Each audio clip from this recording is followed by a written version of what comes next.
Adolf Hitler personified Nazi Germany in wartime propaganda. However, his closest aides Joseph Goebbels and Hermann Goering gained their own measure of infamy during the war. When Herr Goebbels says, we own the world in space, we Heil!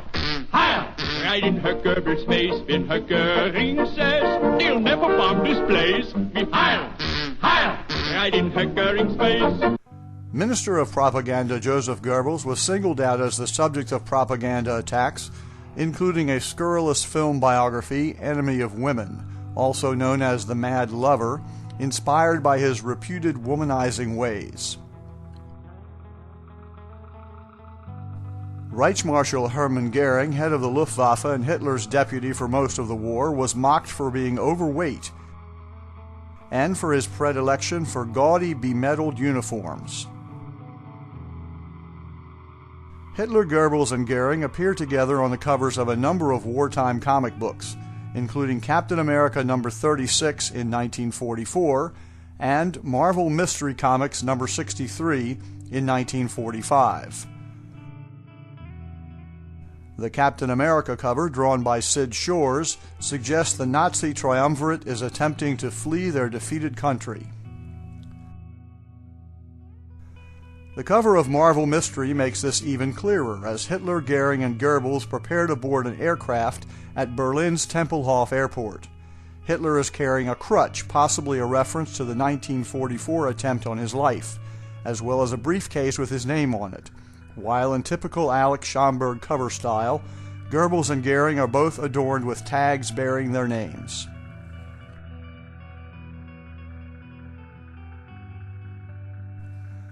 The cover of Captain Marvel number 21, February 1943, features the trio of Nazi leaders cowering before Captain Marvel and his honesty ray.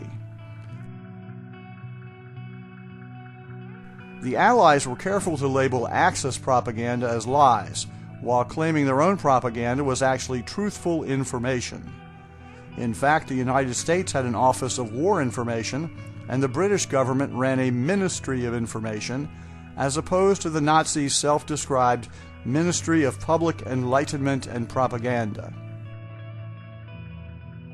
Joseph Goebbels, the head of this ministry, received the undivided attention of the Man of Steel on the cover of Superman Comics number 26, dated January-February 1944. Wayne Boring and George Roussos provided the artwork, which shows Superman ringing the Liberty Bell to drown out Goebbels' propaganda broadcast via Radio Berlin.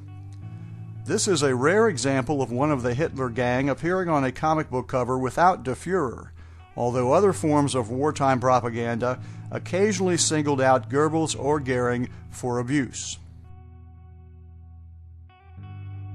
Hitler and Fatso Goering are assaulted by Sparky Watts on the cover of the first issue of the Sparky Watts comic book in 1942. Artist Booty Rogers carefully renders Goering's elaborate uniform, including cowboy boots with spurs, as well as his many medals and decorations. One of the most popular and frequently used motifs in wartime propaganda was the depiction of the triumvirate of Axis leaders: Adolf Hitler of Germany, Benito Mussolini of Italy, and Emperor Hirohito of Japan. Let's put the axe to the Axis, tie a can to Japan and the rest. Oh, let's get real nasty to Nazis. Italy will soon see that we're best. There is no doubt about the fact we'll never stop until we will, like always, land on top. So let's put the axe to the Axis and teach them not to pick on a process. Most of the comic book covers showing Hitler, Mussolini, and Hirohito or Tojo featured the Axis leaders taking physical abuse and or cowering in fear. Let's put the axe to the Axis. Let them know that their show is all through. Oh, let's put the axe to the Axis. Lend a hand to the land we love true. With all our might, we'll fight, because we know we're right. And then, again, the future will be bright. So let's put the axe to the axis and finish up the trouble they began. In addition to being thrashed by the superhero characters, the Axis leaders were also punished in allegorical fashion. Spy Spasher number 9 depicts them trapped in a V for victory, allowing Spy Spasher himself to pummel them at will. A steamroller constructed from war bonds flattens Hitler and Hirohito on the cover of Target Comics number 32. An anthropomorphized war bond puts its muscular arms to good use on the cover of Four Favorites number 11. A giant gear representing U.S. industrial production rolls over Hitler and his pals on the cover of Jackpot Comics number 5. A few comic book covers replaced images of the actual enemy leaders with metaphorical representations. Foremost Comics number 8, dated fall 1943, shows two teenagers taking out their hostility on Axis-themed pumpkins.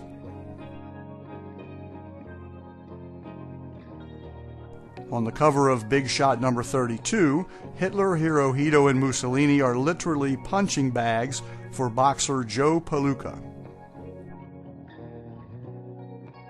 The concept of the Axis triumvirate being bowled over as an allegory for their defeat at the hands of the Allies was used in various forms of propaganda. Sensation Comics number 13, dated January 1943, shows the dictators at the mercy of Wonder Woman's bowling prowess.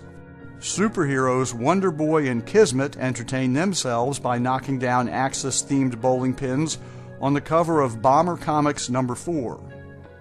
There are two curious things about this cover. First, Mussolini is still included in the group, although this comic was dated winter 1944, long after the Italian dictator had been deposed.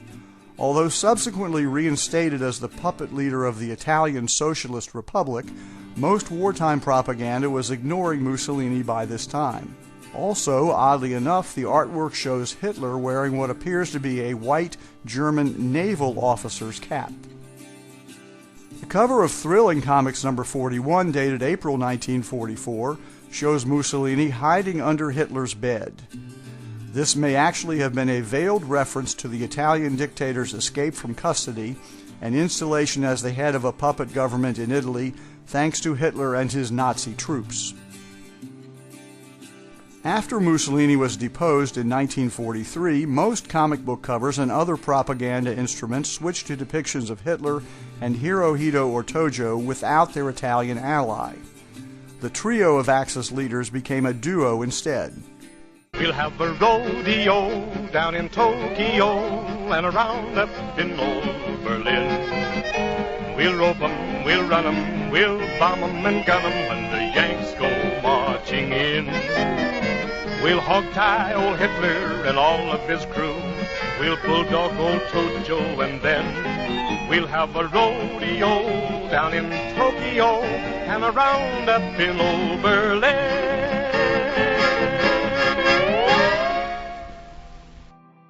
An interesting exception to the usual combination of Nazi, Italian, Japanese enemies can be seen on the cover of Catman Comics number 3, dated July 1941. Three villains oppose the hero: Hitler at right, Mussolini in the middle, and aptly on the left is Josef Stalin of the Soviet Union. This cover was obviously created during the period when the Nazi-Soviet Non-Aggression Pact was in place, and before Pearl Harbor, so Stalin is included as the third totalitarian dictator out to conquer the world. This theme was echoed elsewhere, including this political cartoon, which shows Hitler conducting a chorus consisting of Mussolini, Stalin, and Francisco Franco of Spain. Stalin also appears in a villainous role, this time paired with a generic Nazi officer, on the cover of Startling Comics number 7, dated May 1941. Within a short time, however, the Russians became our allies, and Japan moved into the third spot in the lineup of Axis enemies, following the attack on Pearl Harbor. The Second World War was almost literally a world war, with military action taking place on most continents and involving more than 24 nations. However, Allied propaganda focused primarily on the three major Axis powers, Nazi Germany, Italy, and Japan. Perhaps out of consideration for the numerous loyal German-American and Italian-Americans, the emphasis was further narrowed to Nazis and fascists rather than Germans and Italians as nationalities, something not done for the Japanese, who were excoriated both as a nation and a race. The main targets of Allied propaganda were Adolf Hitler, his Nazi subordinates Goering and Goebbels, Italian fascist leader Benito Mussolini, and Japanese leaders Emperor Hirohito and Prime Minister Tojo. Three blind rats, see how they run. Hitler, Benito, and then the Jap. They all started out with the yip and the yap, and they all wound up with their tails in a trap. Three blind rats,